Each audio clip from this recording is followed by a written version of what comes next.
ఎవరైనా ఎప్పుడైనా సరిగా గమనించారా చలిచర అసలెప్పుడు వదిలిందో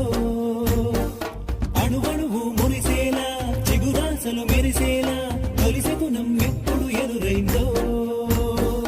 చూస్తూనే ఎక్కడి నుంచో చైత్రం కదిలొస్తుంది పొగ మంచును కోపం